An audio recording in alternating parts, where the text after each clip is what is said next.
Okay, classic pro wrestling fans, National Wrestling Alliance fans, never let them take your NWA heritage. This is a photograph that my uncle took at the Baltimore Arena. You can see his handwriting. Ronnie Garvin leaves the ring last time as NWA champion. You can even see, I believe, uh, those numbers indicate when the photograph, there it is, October 87. It's a real fucking deal, folks.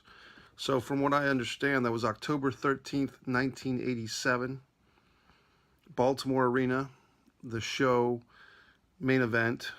Well, I'll go through the matches as best as I can remember what my uncle told me. You had the UWF tag team title, believe it or not, the Lightning Express, Brad Armstrong and Tim Horner, defending, I believe, the UWF tag team title, or actually they were challenging the U.S. tag team champions, Sweet Stan and Beautiful Bobby, the Midnight Express, in a lumberjack match with rackets. And the rackets were little tennis rackets. They were not full-size tennis rackets, but little mini rackets. Also on the card, interestingly enough, Tully and Arn were not on this card. I believe you had, let me see if I have any more of my uncle's photos from this show. But I believe you had Black Bart was on this show. I believe there's a photograph here that I'm trying to expedite, a couple of photographs for your enjoyment. So just hold on, don't leave the video. We see a young Tim Horner going to the ring in Baltimore for his big match. Yep, that's the same date, October 87. Tim Horner, okay. We also see October of 87 for that big tag match. Beautiful Bobby Eaton. You see the security always did a nice job. We had a guy that I think my uncle always spoke highly of, the Terminator. He was kind of a Florida guy. And Black Bart. Yes, Black Bart. There he is, Black Bart.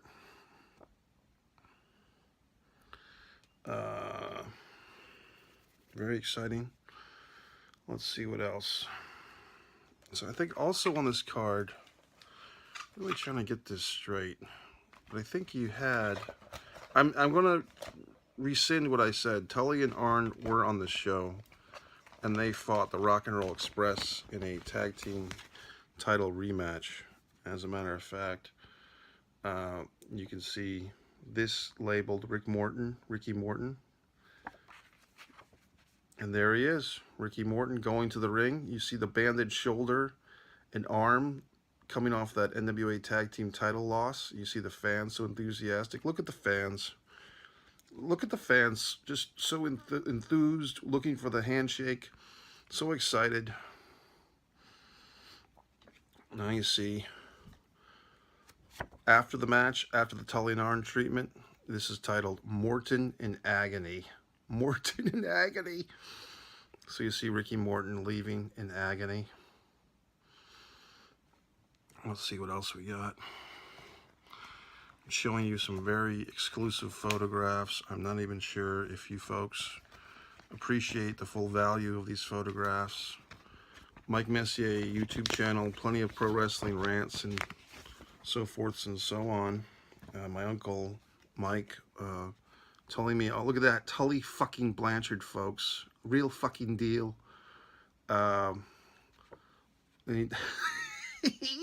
uncle even labeled the photo Tully Snotnose Blanchard. Look at the fans.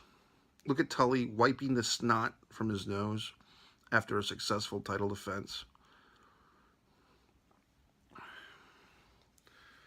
You see the one and fucking only Ric Flair. Yes, he's kind of buried in security, but there he is. Ric Flair. Okay? Not fucking around here, folks. You see all the protective security. You can even go to my Mike Messier YouTube channel and watch my memories of Ron Simmons winning the WCW World Title in 1992 at the same arena, Baltimore, that my uncle would go to. I have a very interesting photograph coming up. I'm trying to reprieve it for you. Once again from the same show, October 13th, 1987. Bobby Eaton. You see, the security did such a good job. They blocked out a lot of these photos, but you can get the idea. I mean, just security wasn't exactly cognitive of the cameras. You see these fans so enthusiastic. You see the fashion at the time of this young yelling fan. I don't know if that's a young Dave Meltzer or Bruce Mitchell. Try to get away from that. Look at that female fan, so excited. She's got her little hearts on her pants. I don't know if Jim Cornette would call her a rat or just a fan, but just trying to be a nice fan. And so very exciting, folks. These pro wrestling photographs, I do have more I could share, and I will right now. So stay tuned. I just want to make sure I get all the right photographs. I don't want to. This is October 13th, 1987. So the Rock and Roll did wrestle Tully and Arn, and Tully Arn retained. And then Arn Anderson came out in the 2 out of 3 falls match. You might be wondering, who's this young guy? He looks, you know, like a wrestler that could be around today. He was Samurai Warrior #2. So I believe this is when they imported a bunch of wrestlers from Florida, when Crockett was putting all these other companies out of their misery and just buying them. Look at that young fan. Samurai Warrior #2. And this is also from October of '87. We see Black Bart going to the ring. I believe he was a lumberjack for that Lightning Express, who were the UWF Tag Team Champions, challenging for the U.S. Tag Team title. So that's Black Bart going to the ring. See kind of an interesting photograph here that you may enjoy. Just that guy's wearing a Superpowers t-shirt. These are just, you've got a reporter. I don't know if that's a young Bruce Mitchell with a Superpowers, it looks like, t-shirt, security gentleman, and just some blonde guy who's just a fan, just enjoying himself. And they're all very excited about what's happening in Baltimore. You see Black Bart once again. I guess my uncle was a big Black Bart fan. A lot of Black Bart photographs, but Black Bart trudging his way to the ring. You can almost feel that excitement, can't you? Black Bart trudging along. Try to get away from this fucking light bulb. God. I want to attempt to turn this off, but it is my light source. Oh, for crying out loud. I'll go through these photos again if you want a better image. Still getting reflection. Trying, folks. Black Bart. These wonderful human beings.